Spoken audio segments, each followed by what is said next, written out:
Dr. Marc Berthiaume, Director of the Bureau of Medical Sciences at Health Canada, Dr. Teresa Tam, the Chief Public Health Officer of Canada, and Dr. Howard New, the Deputy Chief Public Health Officer of Canada. So we'll take those introductory remarks now, and then we'll turn to questions. Over to you, doctors. Thank you, Marika. So good morning, good afternoon. Thank you for joining us. Today I'm here to talk to you about Health Canada's authorization of Pfizer's Paxlovid. Paxlovid is a prescription drug and a combination of two antiviral drugs, nirmatrelvir and ritonavir, for treatment of mild to moderate COVID-19 in adults at high risk of progressing to serious disease, including hospitalization or death. Until now, the medications for treating COVID-19 we have authorized have had to be given intravenously or by injection in a hospital or a healthcare setting. This is the first oral COVID-19 therapy that can be taken by patients at home, which is an important distinction. The treatment consists of 2 tablets of nirmatrelvir and 1 tablet of ritonavir taken together twice per day for 5 days. The treatment is intended for use after a diagnosis of COVID-19 and within 5 days of the start of symptoms. Diagnosis should be made using a positive test on an authorized COVID-19 test confirmed by a healthcare provider. Health Canada received the submission for Paxlovid from Pfizer on December 1st and conducted an expedited review. The authorization comes at the completion of the critical review of the data that was submitted showing that it met Health Canada's safety, efficacy, and quality data standards. Pfizer has been submitting data to Health Canada on a rolling basis throughout the review process, with new information being received as recently as last week. The recent data also included laboratory information confirming the effectiveness of the medication against the Omicron variant. This submission included data from a clinical trial conducted in unvaccinated, non-hospitalized, high-risk adults with COVID-19 infection having symptoms. The study showed that treatment with Paxlovid compared with no treatment reduced the risk of hospitalization and death caused by COVID-19 by 89% when the medications were started within 3 days of the beginning of symptoms and by 85% when started within 5 days. Health Canada's review determined that the benefits of Paxlovid outweigh its potential risks, but it's important to remember that inherently all drugs carry some risks, and this is no different. Paxlovid is a prescription medication. It has the potential to interact with a number of other commonly used drugs in ways that can decrease drug effectiveness or in some cases cause potentially serious effects. As with any prescription medication, patients need to discuss the risks and benefits of treatment with the healthcare provider who is aware of their health conditions and other medications. Following authorization of medication, it's important to continue to monitor both their safety and effectiveness once they start to be used in the healthcare system. Health Canada has applied terms and conditions to the authorization of Paxlovid that require data from ongoing and planned studies to further demonstrate the safety, efficacy, and quality of the medication. For example, there are terms and conditions that require ongoing animal studies to support further assessment of the medication's safety for use in pregnant and breastfeeding women, and monthly post-market safety reports for the next 6 months, as well as updates and results from additional studies. And if any new concerns are identified, Health Canada will take immediate action and communicate with Canadians. The authorization today provides a new tool in the toolkit against COVID-19 at a crucial time in the pandemic as we're faced with new variants. Importantly, it is a more accessible antiviral treatment for those at high risk of progression to severe COVID-19. And while we're here today to talk about this important new treatment option, I also want to remind everyone of the continued critical importance of getting vaccinated. No drug, including Paxlovid, is a substitute for vaccination. And vaccination, along with public health measures, remain the most important tools in preventing illness from COVID-19 infection. Both the Public Health Agency of Canada and Health Canada continue to strongly recommend vaccination for all eligible Canadians. I know everyone will be interested to hear when and how Paxlovid will be made available in Canada, which will be discussed by colleagues later from the Public Health Agency of Canada. Thank you. Merci. Miigwech. Bonjour, je vous remercie d'être des nôtres aujourd'hui. Je vais vous parler de l'autorisation par Santé Canada du médicament Paxlovid de Pfizer. Le Paxlovid est un médicament d'ordonnance qui combine 2 médicaments antiviraux, le nirmatrelvir et le ritonavir. Il est conçu pour le traitement des formes légères ou modérées de la COVID-19 chez les adultes présentant un risque élevé d'évolution vers une maladie grave, y compris l'hospitalisation ou la mort. Jusqu'à présent, Les médicaments pour le traitement de la COVID-19 que nous avons autorisés devaient être administrés par voie intraveineuse ou par injection dans un hôpital ou un établissement de santé. Il s'agit du premier médicament oral contre la COVID-19 qui peut être pris par les patients à domicile, ce qui constitue une distinction importante. Le traitement consiste en 2 comprimés de nirmatrelvir et 1 comprimé de ritonavir pris ensemble 2 fois par jour pendant 5 jours. Le traitement est conçu pour être utilisé après un diagnostic de COVID-19 et dans les 5 jours suivant le début des symptômes. Le diagnostic doit être établi à la suite d'un résultat positif à un test autorisé pour la COVID-19 et confirmé par un prestataire de soins. Santé Canada a reçu la soumission de Pfizer pour le Paxlovid le 1er décembre 2021 et a procédé à un examen accéléré. L'autorisation est accordée à l'issue d'un examen critique des données soumises qui a démontré qu'elles étaient conformes aux normes de Santé Canada en matière de sécurité, d'efficacité et de qualité.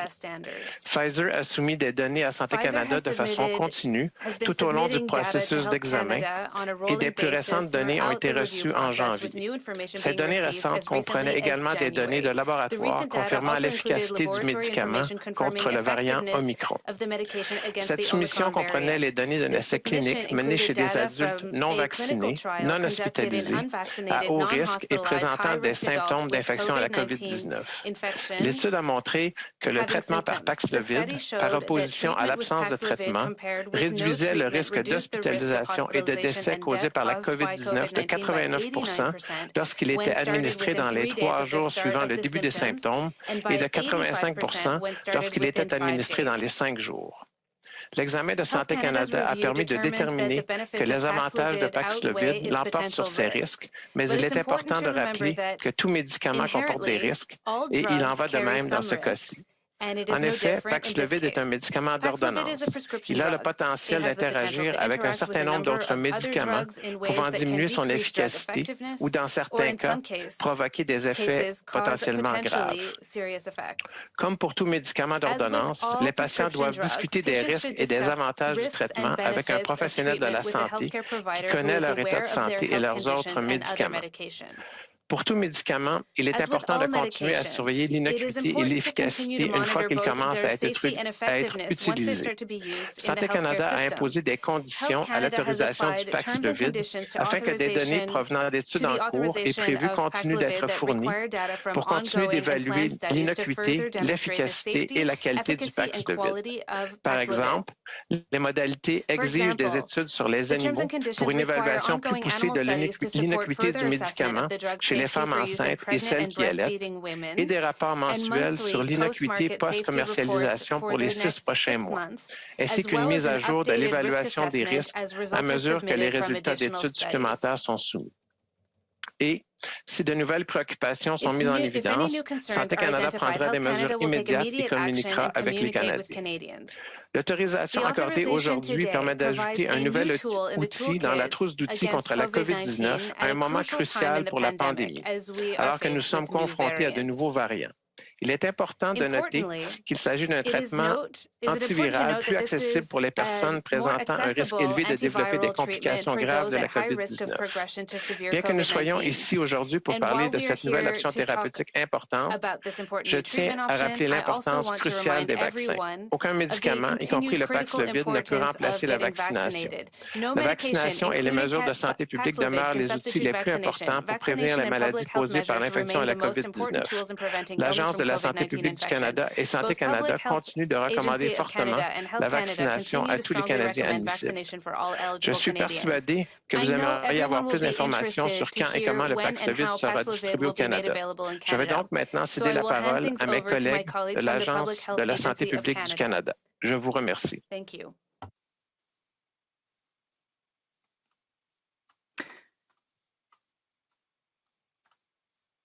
Bonjour. Hello, everyone. Hello. Bonjour to tous. It's my pleasure to be here with you and my colleagues, Dr. New, Dr. Sharma, and Dr. Betium. Throughout this pandemic, the Government of Canada has taken the responsibility to procure COVID-19 therapeutic products to ensure that Canada has early access to safe and effective treatments. Since the onset of the pandemic, several different types of treatments have been developed to help reduce the severity of COVID-19. COVID-19 treatments, along with vaccinations and public health measures, are essential to save lives, reduce illness, and lessen the burden on our healthcare facilities. And today, Health Canada announced it has authorized Paxlovid, the first COVID-19 therapy that can be taken at home. The treatment is the combination of two antiviral drugs, nirmatrelvir and ritonavir. The Public Health Agency of Canada works with Public Services and Procurement Canada to secure access to safe and effective COVID-19 treatments. Today's announcement is particularly important, as access to easy-to-use treatments could help to reduce the severity of COVID-19 in adults who become newly infected and are at high risk of progressing to serious illness. In December, the Government of Canada signed an agreement with Pfizer for an initial quantity of 1 million treatment courses of Paxlovid.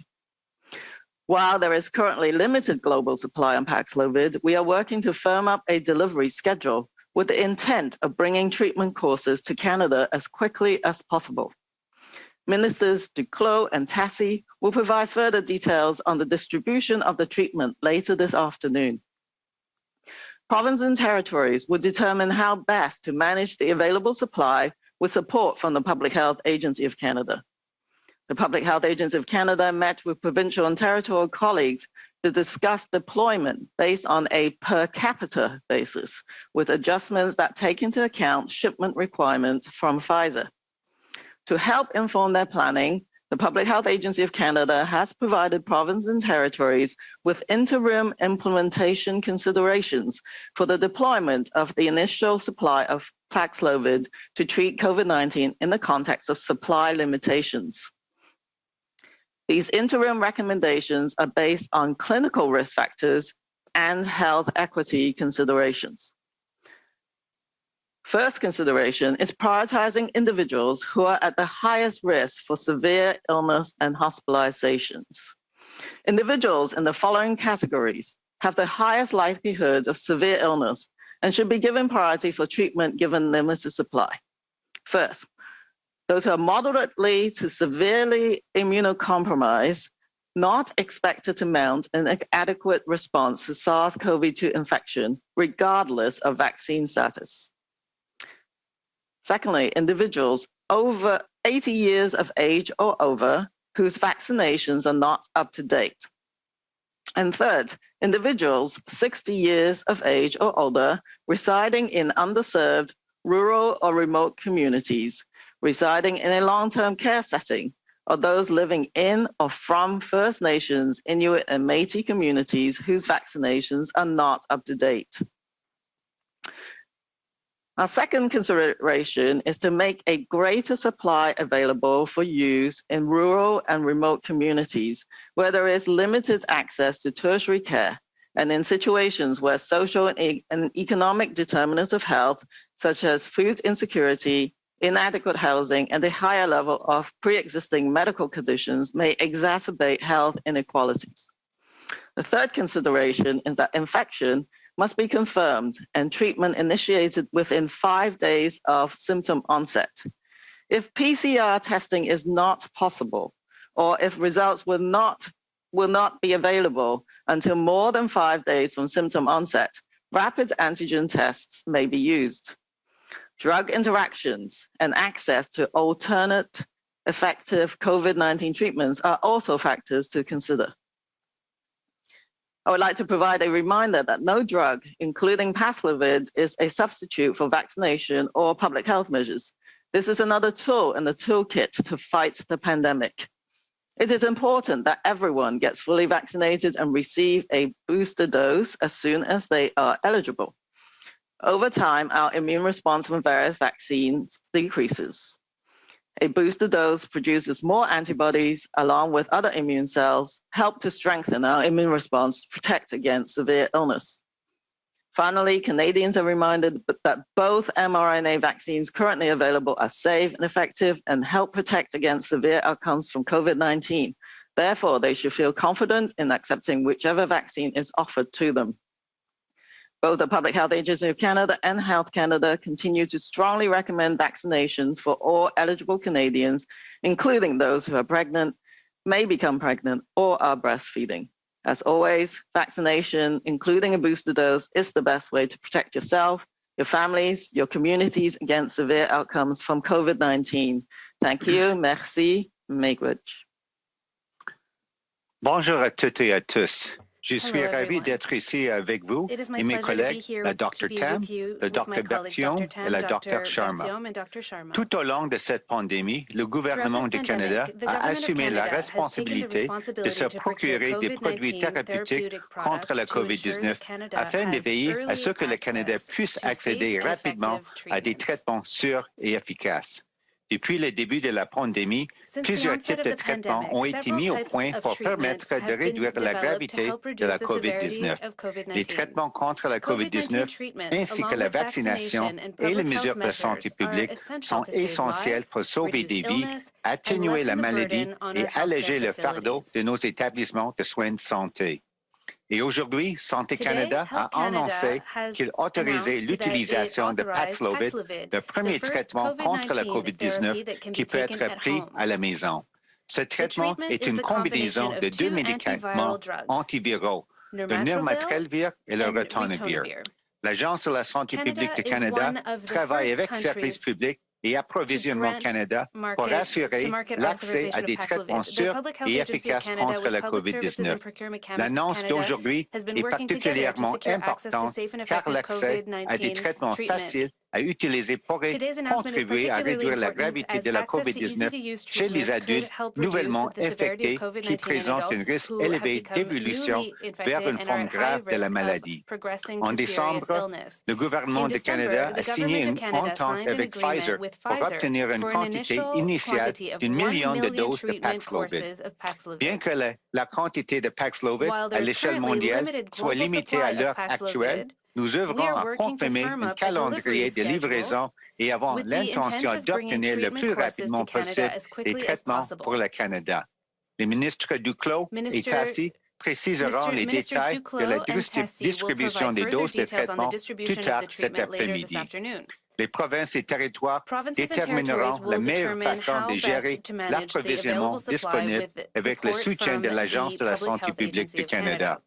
Les représentants de l'Agence de la santé publique du Canada ont rencontré leurs collègues des provinces et des territoires pour discuter de la distribution en fonction du nombre d'habitants et des mises au point qui tiennent compte des exigences relatives à l'expédition par Pfizer.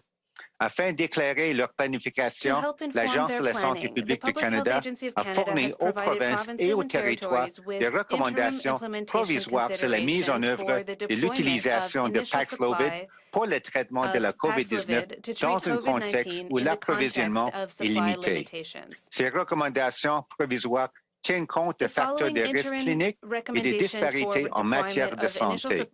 Premièrement, donner la priorité aux personnes qui présentent le risque le plus élevé de maladies graves et d'hospitalisation. Les personnes appartenant aux catégories suivantes sont les plus susceptibles de souffrir d'une maladie sévère et il convient de les traiter en priorité en cas d'approvisionnement limité. Premièrement, les personnes modérément ou sévèrement immunodéprimées dont on ne s'attend pas à ce qu'elles répondent de manière adéquate à l'infection par le SARS-CoV-2, quel que soit leur statut vaccinal. Deuxièmement, les personnes de 80 ans et plus dont les vaccinations ne sont pas à jour. Et troisièmement, personnes de 60 ans et plus résidant dans des communautés mal desservies, rurales ou éloignées, résidant dans un établissement de soins de longue durée ou membres d'une communauté autochtone dont les vaccinations ne sont pas à jour. Deuxième considération, envisager de mettre à disposition une plus grande quantité de médicaments pour les communautés rurales et éloignées où l'accès aux soins tertiaires est limité et pour les contextes où les déterminants sociaux et économiques de la santé, comme l'insécurité alimentaire, les mauvaises conditions de logement et un niveau plus élevé de problèmes de santé préexistants peuvent exacerber les disparités en matière de santé. Et troisièmement, L'infection doit être confirmée et le traitement commencer dans les 5 jours suivants l'apparition des symptômes. S'il est impossible de se soumettre à un test de dépistage moléculaire ou dans l'éventualité où les résultats n'arriveraient que plus de 5 jours après l'apparition des symptômes, un test rapide de détection des antigènes peut être utilisé.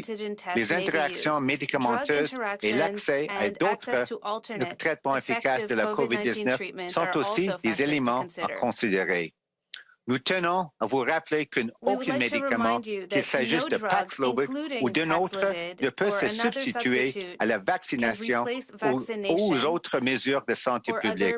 Ce n'est qu'un outil de plus dans la trousse dont nous disposons pour lutter contre la pandémie. Il importe que toutes les personnes soient complètement vaccinées et reçoivent une dose de rappel du vaccin contre la COVID-19 dès qu'elles y sont admissibles. Au fil du temps, la réponse immunitaire que nous procurent les vaccins diminue. Une dose de rappel augmente la production d'anticorps qui, avec d'autres cellules immunitaires, contribuent à renforcer notre réponse immunitaire pour nous protéger contre la maladie grave. Enfin, nous rappelons aux Canadiens que les 2 vaccins ARNM offerts à l'heure actuelle sont sûrs et efficaces et procurent une protection contre les conséquences graves de la COVID-19. Par conséquent, les Canadiens devraient accepter sans crainte le vaccin qui leur est proposé. L'Agence de la santé publique du Canada et Santé Canada continuent de recommander fortement la vaccination à tous les Canadiens admissibles, y compris aux personnes enceintes, à celles susceptibles de le devenir ou à celles qui allaitent. Comme toujours, la vaccination, y compris la dose de rappel, est le meilleur moyen de vous protéger et de protéger vos familles et vos communautés des conséquences graves de la COVID-19. Merci. Thank you. Miigwech. Okay, thank you so much, doctors. As there are no questions in the room, we'll turn it over to the telephone lines. We have until noon today for questions and answers, so please keep that in mind. So more people, the shorter the question and the answer, the more people can get a question in. Over to you, operator. Thank you, merci. You may press star 1 if you have a question. Vous pouvez appuyer sur étoile 1 si vous avez une question. The first question is from Ryan Tumilty from the National Post. Please go ahead. Yeah, hi there. So I'm wondering, in practical terms, how you see this drug being dispensed. I assume that to get a prescription for it, someone will need a positive COVID test, and there's such a shortage and delay in those. And with the fact that they have to get the drug within a few days of treatment, I wonder if you see a lot of practical barriers to people actually being able to use this drug.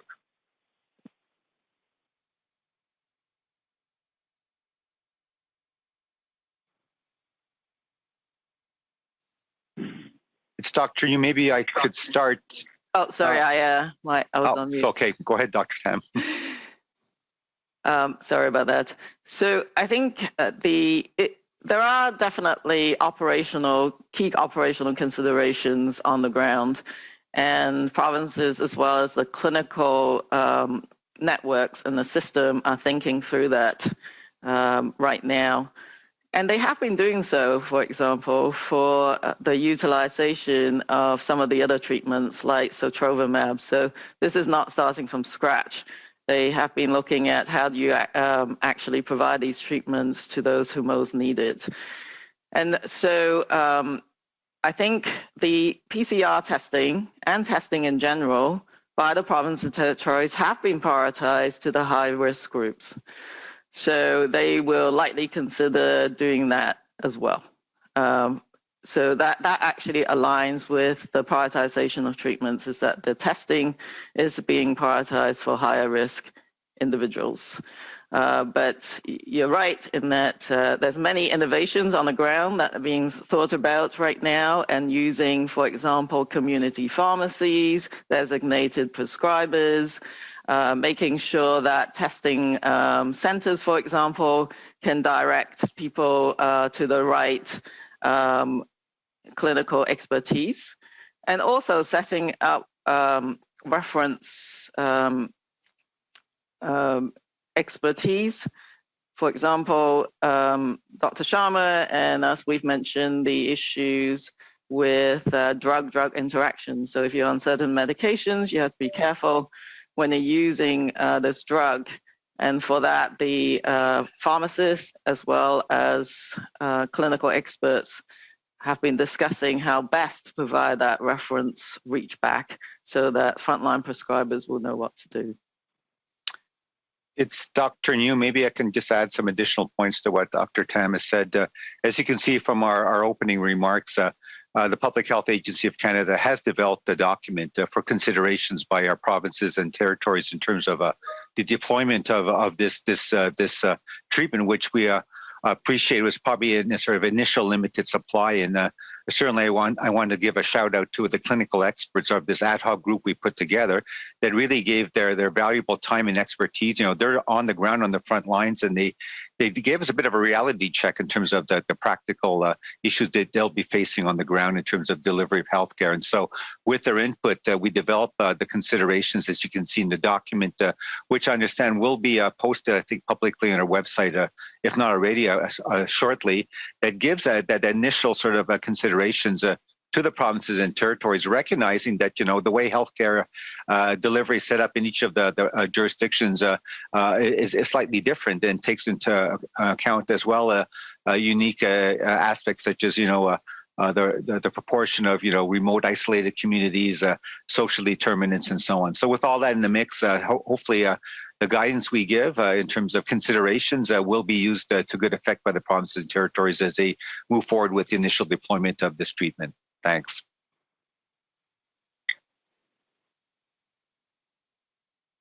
Yeah, maybe just as a follow-up, I'll ask this question a bit more directly. As I understand it, the way the drug works, someone would have to develop symptoms, see a doctor, get a test, get a prescription, get the test results back, and get the drugs and start the treatment all within 5 days for it to be most effective. Given the current situation in Canada, do you think it's likely someone will be able to do that?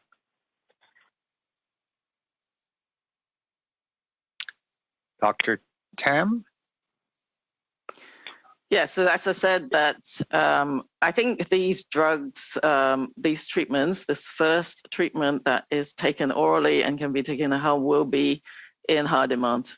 And there are mechanisms being set up right now to make sure that individuals in these high-risk groups, for example, clinicians looking after those who are moderately or severely immunocompromised, are getting themselves ready to respond to the needs of that group, and those in long-term care and other places as well. So I do think that the criticality at the moment is really, you know, nobody in the world has enough supply.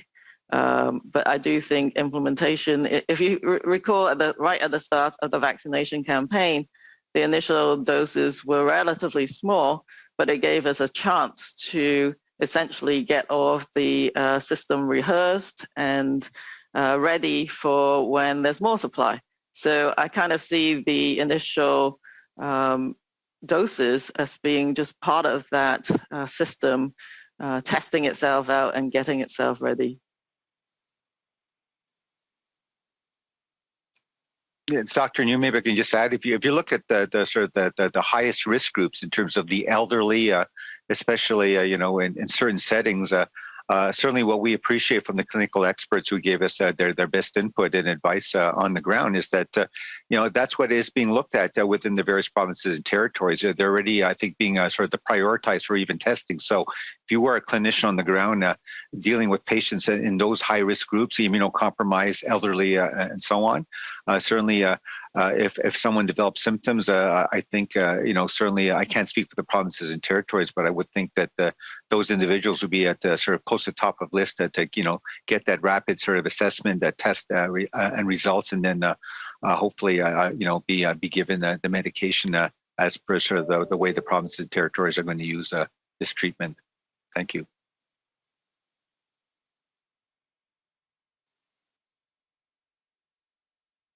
Thank you, merci.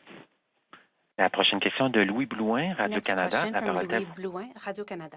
Oui, bonjour. Question soit pour Dr. New ou Dr. Sharma. Selon ce qu'on sait, puis je vais continuer un peu sur ce que mon collègue vous demandait, cette pilule antivirale doit être prise tôt pour que ce soit efficace, mais en ce moment, on le voit, l'accès au dépistage est très difficile. Est-ce que ça va vraiment faire une différence si le dépistage n'est pas accessible, considérant qu'il faut aller voir un médecin, qu'il faut obtenir un test rapidement? Est-ce que ça va vraiment être possible dans la pratique pour les gens de bénéficier de cette pilule-là? Merci pour la question. C'est Dr. New. Peut-être je peux commencer. Oui, en effet, je pense que c'est un autre outil important dans notre trousse des outils ajouter à notre programme de vaccination aussi avec toujours les mesures de santé publique.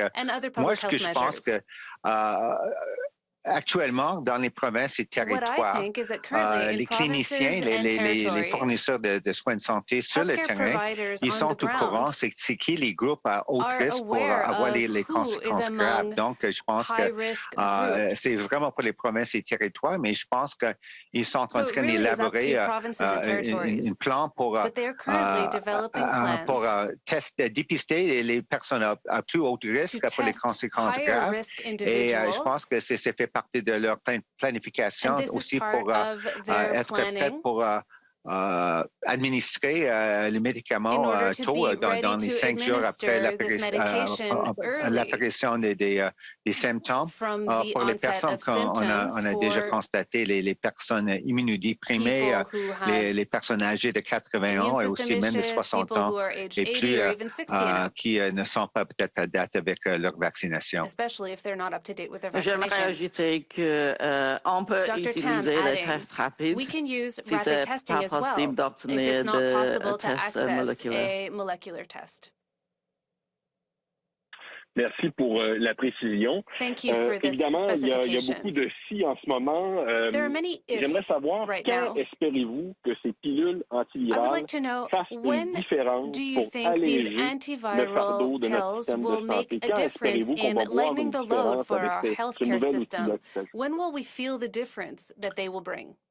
C'est Dr. New, peut-être je peux commencer. Ce qu'on espère, c'est un autre outil dans notre trousse des outils et si on peut prévenir les personnes contaminées avec le COVID-19, de ne pas, comme dit, continuer à évoluer avec des conséquences graves, maladies graves qui nécessitent une admission à l'hôpital ou même dans une unité de soins intensifs. Ça, c'est le but. Donc, je pense que c'est très important avec le déploiement initial de ce traitement. Aussi, comme dire, faire la collecte qu'est-ce qui se passe avec les personnes qui vont recevoir le médicament pour voir est-ce qu'on a réussi à éviter l'hospitalisation. Et même aussi, je pense que c'est très important, même à l'heure actuelle, de regarder quel est le profil des personnes déjà dans les hôpitaux, parce que peut-être ça va nous aider à donner des indices, un profil pour le type de personnes qui peut-être qui peuvent profiter de ce traitement au futur pour éviter les autres hospitalisations. Et en fin de compte, c'est vraiment aussi, je pense que on a toujours comme but vraiment comme dire, lâche un peu comme la pression sur notre système de santé. C'est vraiment le but. On souligne toujours le point que la vaccination est la meilleure façon, à part aussi des mesures de santé publique, d'éviter les hospitalisations, aussi le fardeau sur notre système de soins de santé. Mais ce traitement est un autre outil, comme on dit, supplémentaire. Thank you, merci. The next question is from Mia Rabson from the Canadian Press. Please go ahead. Yeah, hi. I'm just wondering, going back to sort of what Ryan was asking about, we know, for example, that it's really hard to get testing done right now. These priority groups that you're talking about are supposed to be prioritized for that, but even getting rapid tests can be difficult. So can we sort of revisit this issue of how easy it's going to be to actually get this to people within 5 days, the practical realities of that? Yes, Teresa Tam. So again, that has to be worked out on the ground, but it is challenging. There is no doubt about it. First of all, spotting that you may have symptoms and then getting medical attention quickly. So I do think increasing awareness to the at-risk populations that there may be treatments available now, even though we anticipate at the beginning the supply is not going to be great anywhere. But I think one is public awareness that if you're in these categories, and do pay attention to the provinces when they announce who they're going to be supporting initially, and then follow the instructions that are provided, because each community is going to be a little different in terms of how they're going to roll this out. As I said, there's initiatives on the ground to try and facilitate the implementation, but there is no doubt that one of the key challenges of these antivirals is to the fact that they have to be given really early on in the course of the clinical course. So not easy, but again, I think everybody really just needs to give it a good try, because it would be, I think, an important tool going forwards. Some people have talked about this drug before as a so-called game changer in the treatment of the pandemic.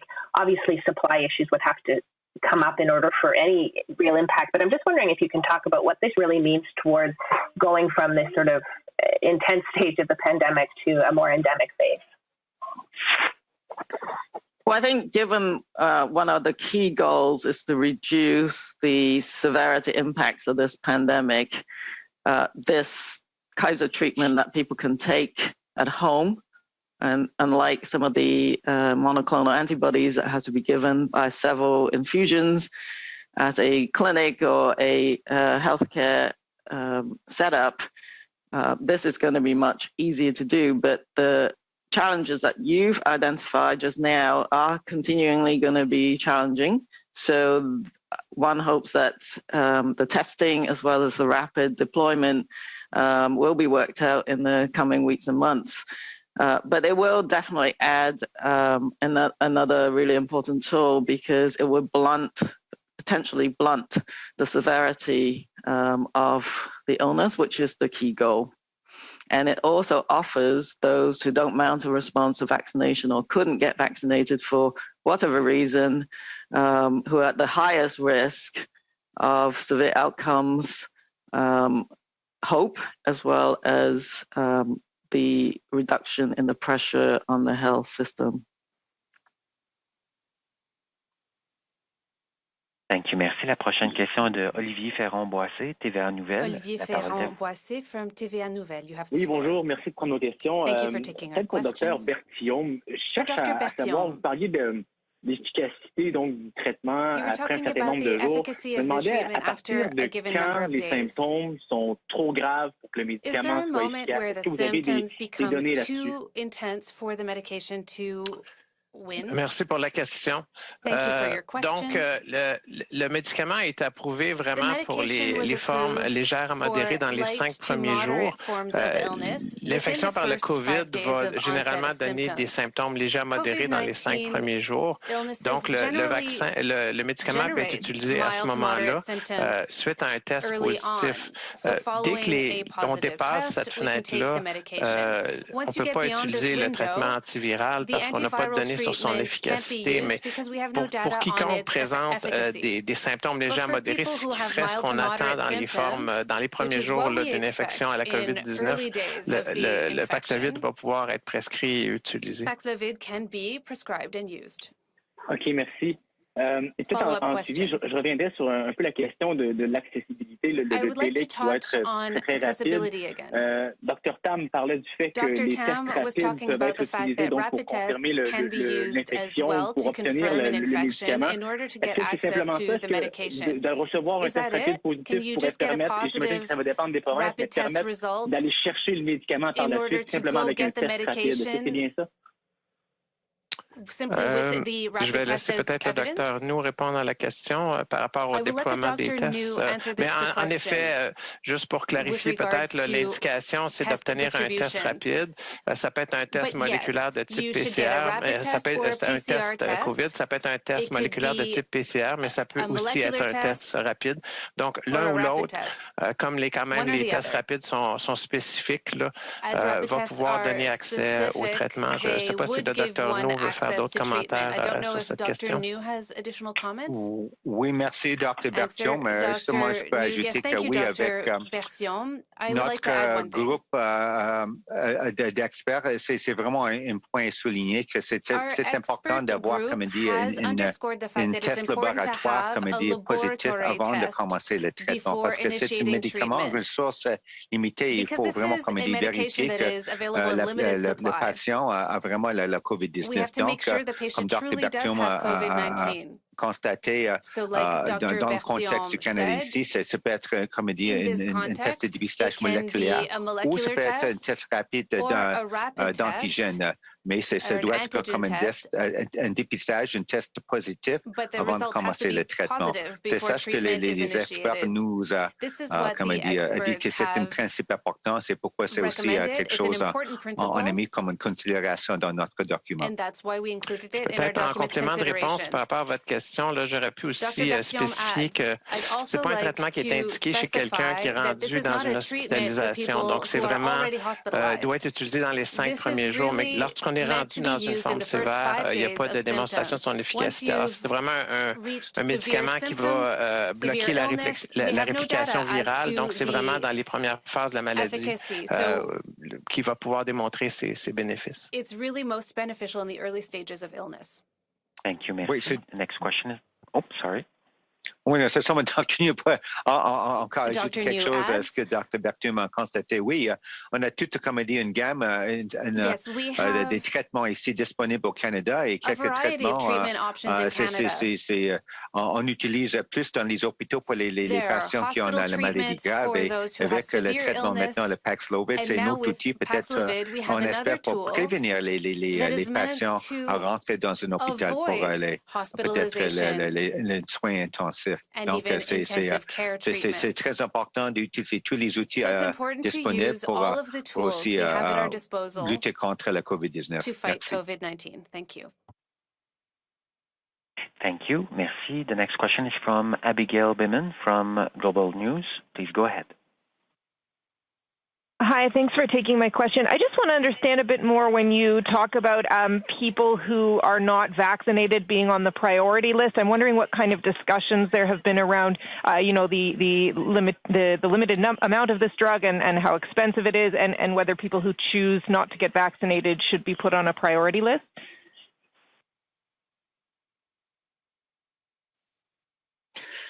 Yes, this is Teresa Tam. So this is a scientific and rational use of the drug that is in short supply.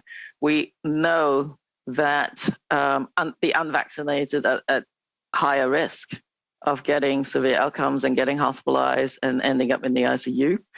So this is the evidence, and we're following that evidence. And so I think that as healthcare providers, you don't pick and choose which patients you have coming into the hospital and getting treated.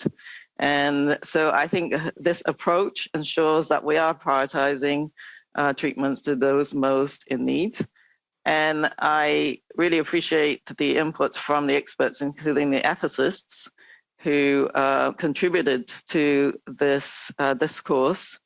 And the priority groups you have now represents the collective efforts at laying down not just the clinical criteria, but the ethical considerations, as well as health equity. Thank you. I also want to ask, given there's such a long list of people who shouldn't take this drug due to being on other medications or having specific conditions, that long list seems to overlap with the population you would deem to be at highest risk. So I'm wondering, sort of in layman's terms, if you can describe how accessible this drug would be to high-risk populations. Like, would you say most high-risk people could take this drug, or is it only a small percentage of those at high risk to COVID? How helpful will it be?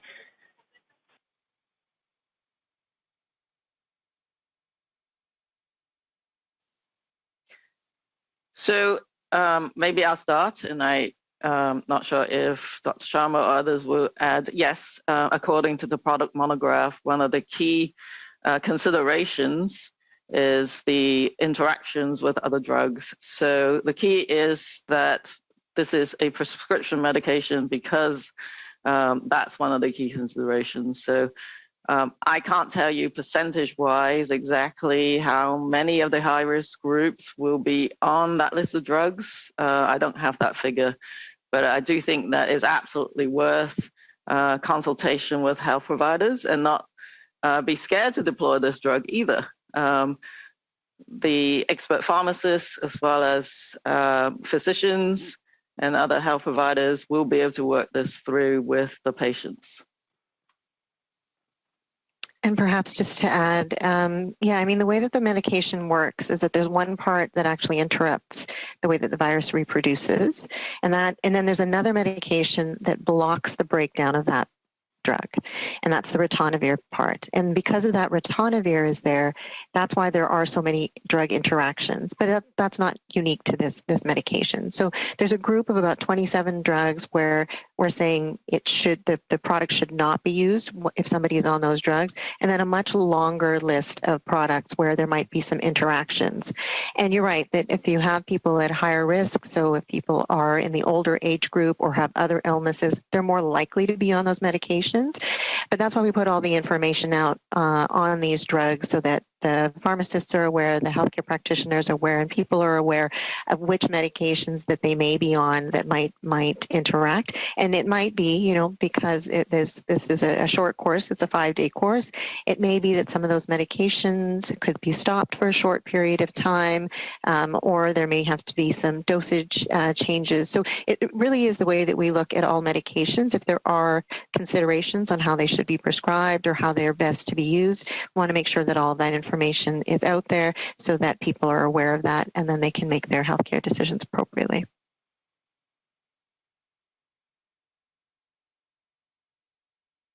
Thank you. Merci.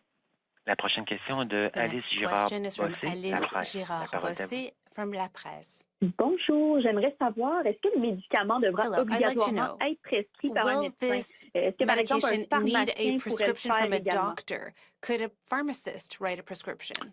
Je vais peut-être commencer, puis si le docteur No veut commenter. Donc, c'est un médicament sur prescription, donc dépendamment des provinces, il va devoir être prescrit par quelqu'un qui a les droits de prescrire dans cette province-là. Donc, ça peut varier d'une province à l'autre. Il y a certains médicaments qui sont délégués à certains autres professionnels, donc ce n'est pas nécessairement un médecin.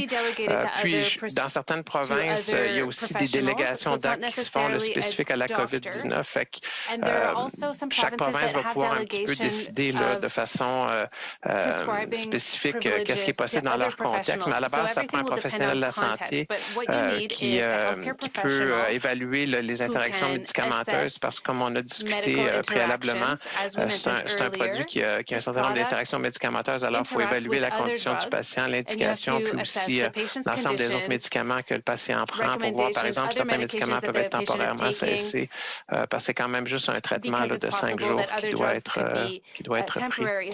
Fait que je vais laisser peut-être le Dr. No compléter s'il y a d'autres commentaires. Non, c'est Dr. New, rien d'autre à ajouter. Je suis complètement d'accord avec ce que Dr. Berthiaume a dit. Merci. Parfait. Vous avez mentionné qu'il y a un certain nombre d'interactions avec les médicaments. Quelles sont justement les contre-indications pour ce traitement? Dr. Berthiaume? Dr. Vous êtes sur le SOCDIN? Merci, excusez-moi. Donc, c'est une longue liste de médicaments, fait que ça serait un petit peu laborieux de toutes les présenter là, aujourd'hui, mais ce que je peux vous dire, c'est qu'il y a 19 classes de médicaments qui incluent 37 différentes molécules qui sont contre-indiquées d'être administrées de façon concomitante avec le Paxlovid.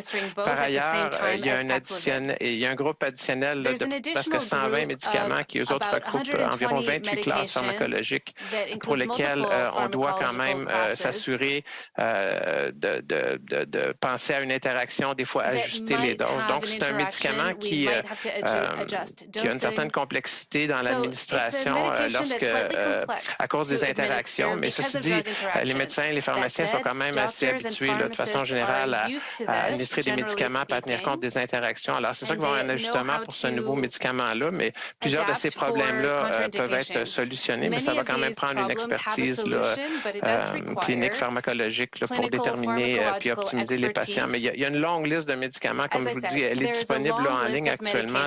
La monographie canadienne a été mise en ligne. Vous pouvez aller voir l'ensemble des données, mais ça recoupe un certain nombre de médicaments.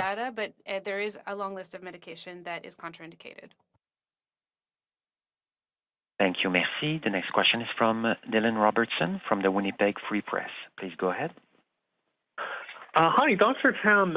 Is it not inequitable to distribute this resource on a per capita basis when we know that certain provinces and territories have much higher proportions of immunocompromised and rural patients and much lower hospital capacity? Dr. Tam, would you like me to? Sure, you go ahead and I can supplement if needed.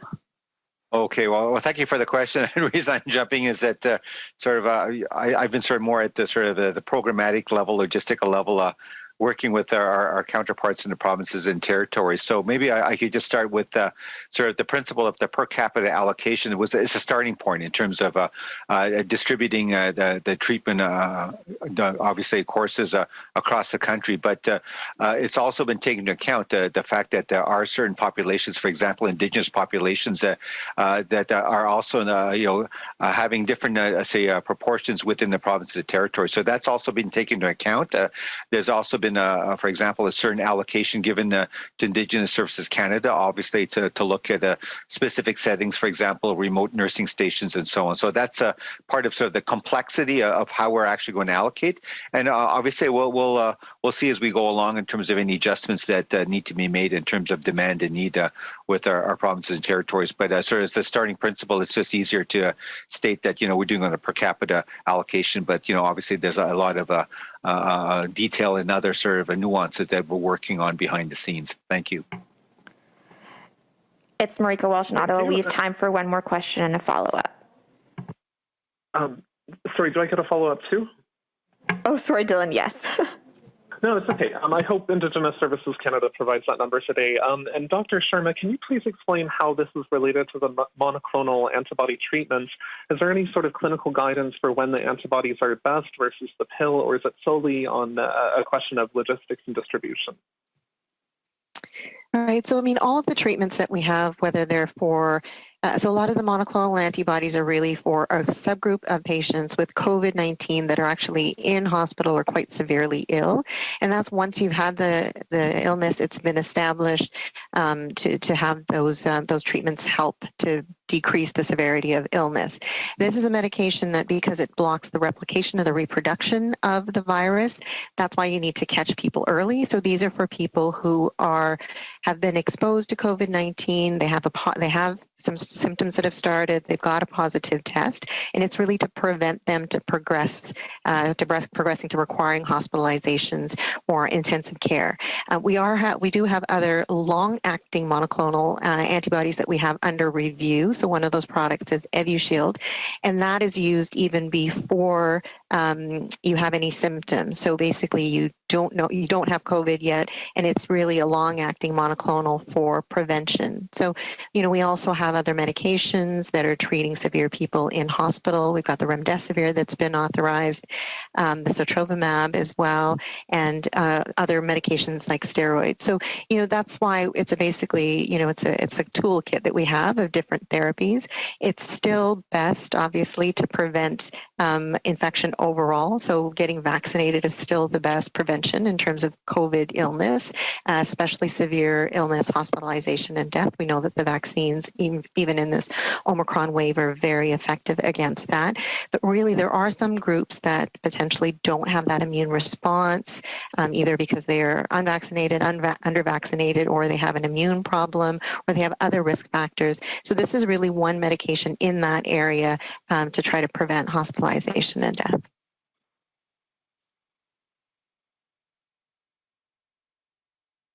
Thank you, merci.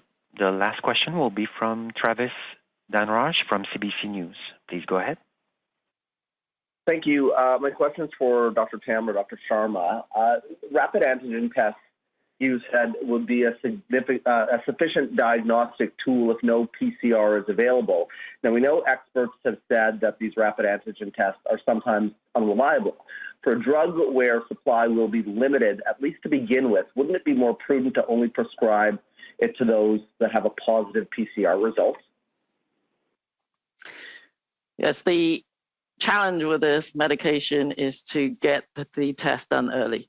And I think the principle that was being worked out in the consideration document is that, yes, you can try and get the PCR test, but if it's simply not available or not available fast enough, then the rapid antigen test may be used. That's just a very practical approach. Yes, rapid antigen tests may have their limitations, but they are there in greater availability in certain settings. So I think use whatever tool you have on hand. But the key is that given the supply and given the need for a prescription and to direct therapy appropriately, getting that test right now is considered an important consideration.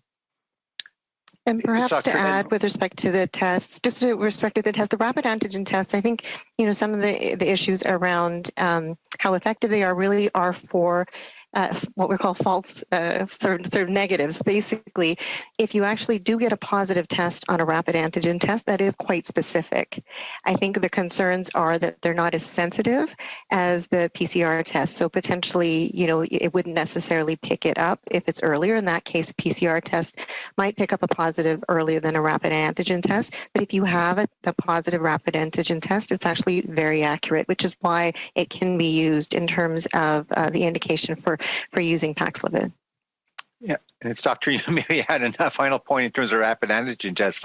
Certainly, I think the limitations a lot of experts are talking about is in the context of someone is asymptomatic or has no symptoms at all, and sort of the kind of the rate of false results you would get from that. But certainly in the context of someone who is developing symptoms, the actual sort of what we call the pretest predictive positive result is much higher. So I would say that certainly PCR would be ideal, but I would say that in the context of someone who's symptomatic, it certainly is acceptable to have a rapid antigen test and would give a good results in terms of then deciding whether you need to maybe be eligible for this treatment or not.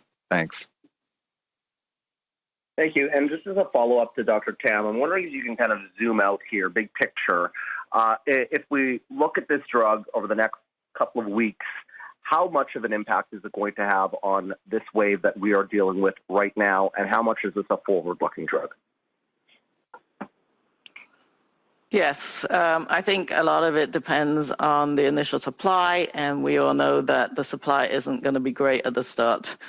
So for the Omicron wave itself, it may contribute, but it won't be a key contributor to the current wave. So it is very much another layer, another tool as we progress over the next months, and hopefully with other treatments as well. But I think just to end the press conference on a positive note, this is great news overall. the regulator, as well as the experts helping us with the guidance and the supply are all coming together at once. And I think Canadians should be very happy today to hear that the oral antivirals are beginning to become available in Canada. Okay, this ends the press conference with the doctors. The ministers, Duclos and Tassi, will be available at 1:30 this afternoon. Thank you so much. Thank you.